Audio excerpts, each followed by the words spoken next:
Tom Gross, you alluded to that earlier, if I was understanding you correctly, and if not, I will still ask the following. Should the West change its working assumption, its thinking? Should it ditch the notion of ditching Putin if we're talking about a potential peace of some sort? Well, I think we would all love a world in which Putin was gone and he was replaced by a democratic, liberal, friendly, internationally cooperative Russian leader.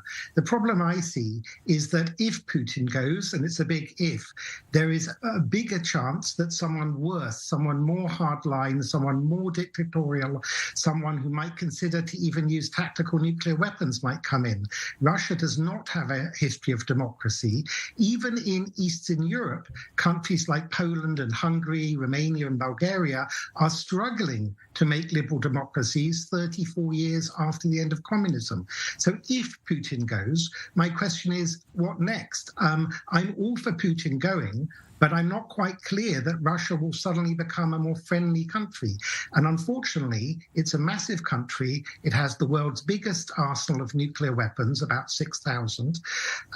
We don't want someone worse than Putin, but we also don't want Russia to break up and be ungovernable like Libya is today. Remember, Britain and France essentially helped break Libya, and until today, Libya is chaotic.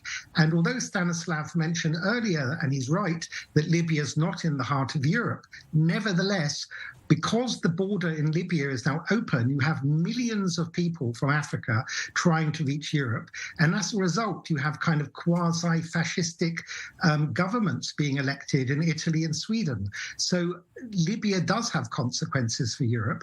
And with Russia, if it was to break up, there are dozens, maybe hundreds of possibly breakaway separatist regions from, I don't know, Dagestan and the like. Yeah. And with all those nuclear weapons on the loose, we've got to be very, very careful about what we wish for in getting rid of Putin. We have to have a very clear plan B if he goes.